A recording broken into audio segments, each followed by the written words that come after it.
Hello, good weekend to you. Here's Doc Severson for the ReadySetCrypto OMNIA trade of the day for Sunday, the 27th of February.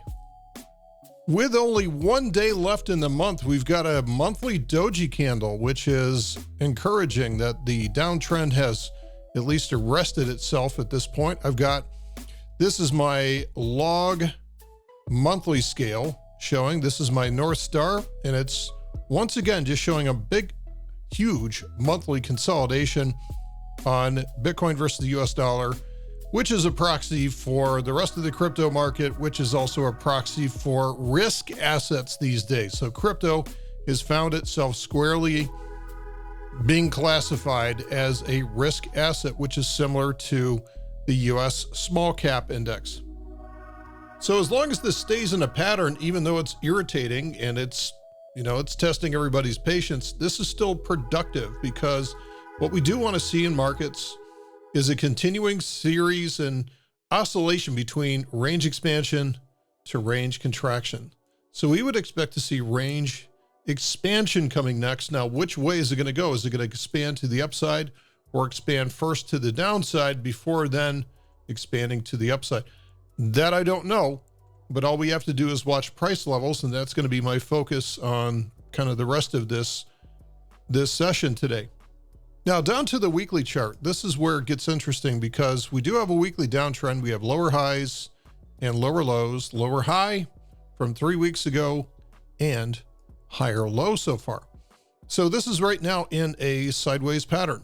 That's the way that we define the price action and the price flow. This is a sideways pattern.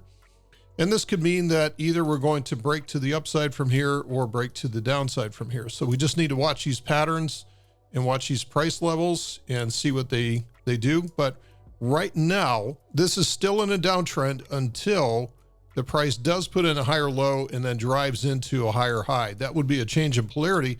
That would be quite a signal on the weekly chart, because the price would then be above, I'd say 46,000 or so.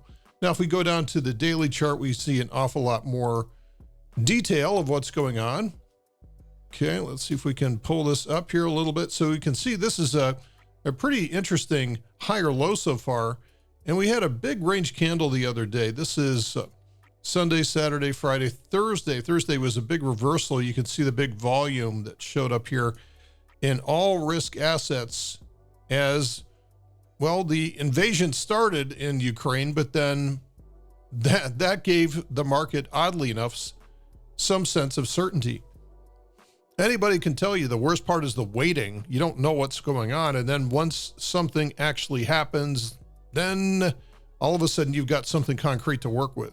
So the markets across the board drove towards certainty into the end of the week. Now, Russia's going to be taken off of the SWIFT financial system, which could be devastating to Russia itself. I don't know how that's going to affect the rest of the financial markets. I suspect that we're going to have a lot of these carry trades going back and forth between different currencies and different systems, all out of balance, and it's going to cause a ripple wave across the entire financial markets. And so we don't know exactly what's going to happen to this. I would say it's going to be a while before things are stable again, which could be a good thing if you're a trader. Now, a lot of my focus going forward in this, and Mav and I have talked about this at length, is going to be to identify specific portfolios, and then it's going to be my job to look at each price chart and understand whether or not we'd want to be entering, holding, avoiding, what's our action with this? And this is going to be a little bit difficult, because everybody's going to come into if we're holding something and we may be holding it for 6 months, somebody's going to come along and say, hey, should I buy it now? And that's going to be a tough answer to do that. So we're going to have to just live in the moment.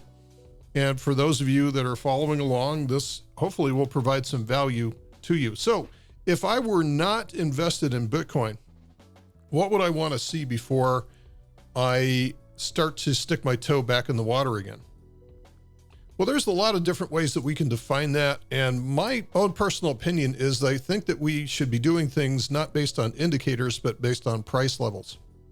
So something to that effect would be our rule number 3, which is to watch for these types of trend lines and channels. And then if we break that, that can be an early entry. Okay, so here's an example of that. We broke this, we formed a higher low, higher high, change in polarity back on the daily chart to an uptrend. And that lasted for a few days. That was nice. But as you know, this is a larger time frame downtrend. If we go over to the weekly chart, this is just a larger time frame, lower high. So it does take a while before these reversals propagate from a smaller time frame up to a larger time frame. So when we look at something like this, okay, so that may have been okay for a trade, but if you're bought in, you're already underwater again. And so you're like, what the hell? What do I do here? So part of this is going to be classifying whether something is good for a trade, quick in and out, or whether it's good for a hold. So something good for a trade could be more aggressive. Say, we don't know if this is still just barely a change in polarity to a daily chart, but this is a weekly downtrend. So it's going to take a while to reverse that. So obviously, if we're going to be doing something more for a hold, we want to see something acquire a weekly uptrend. Weekly uptrends with higher highs and higher lows. So something for a hold may get a slightly more conservative entry to that. So what I would want to see is more than likely a price breaking above 46,000, showing that we have a weekly uptrend in place. So you're not, if you're going to be doing a hold or a more conservative entry, you may not get the low price.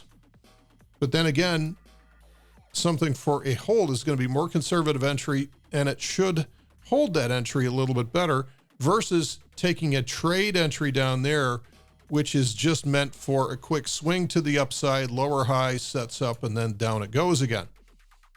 So understanding what it is that you want out of the market, I think, is going to be one of the most important things. Okay, so let's kind of clear this up here again. Now, if this is able to, right now we're in a daily downtrend. So it's going to take a little bit of structure here. We're going to have to go through another higher low, higher high combination before this acquires a daily uptrend. Although it could just, bottom out from here and start to trade about 46,000, and there you go. There's your weekly uptrend. So there's a couple of things that might happen in the short term. We're being optimistic here that the price is going to hold above, at this point, 33,000, which is our relative low, and see if we can build on here. The equity markets are looking much better after the last couple of days. They still have not changed polarity yet, but that's an awfully strong bottom that we have in the equity markets over the last 2 days. So I'm anticipating a little bit more climbing on that if we have certainty continuing to come into the financial markets. All right, let's look at a couple of these coins. We have Ethereum doing exactly the same thing. So a longer term hold would be above about 32.76 or so. That would be a longer term entry. If you want to be more aggressive, you can go for the higher low at this point, but remember, this could also turn into a lower high and roll over. So we're looking for something a little bit more conservative on that. So now this is Binance Coin with a lower high, lower low on the weekly chart. This is still a weekly downtrend. We have Solana with a weekly downtrend. We have a lot of assets that are out there that are kind of crawling around in the gutter, like Cardano is here, and Ripple. Ripple showing a potential higher low and would need to trade above about 92 cents here to confirm that higher high and a change in polarity back up to a weekly uptrend. Some of the other coins grabbing my eye here today is Uniswap is coming off a very oversold low, but this is a lower low it's coming off of. So more than likely any bounce is going to lead to a lower high. At this point, a lot of other red today, but not really anything serious. We do have, let's see, this is FIL versus Tether. Again, this is coming off an oversold low, not a particularly great signal. And let's see, Aave, same deal here. In fact, I'm not really seeing anything that's showing a great signal today, which is good because this will give us a little bit of time over the next week to have the market firm up, and then we'll have some better signals here that we can be more concrete and be more clear about, instead of hearing me ramble every day about just various coins that are making some moves.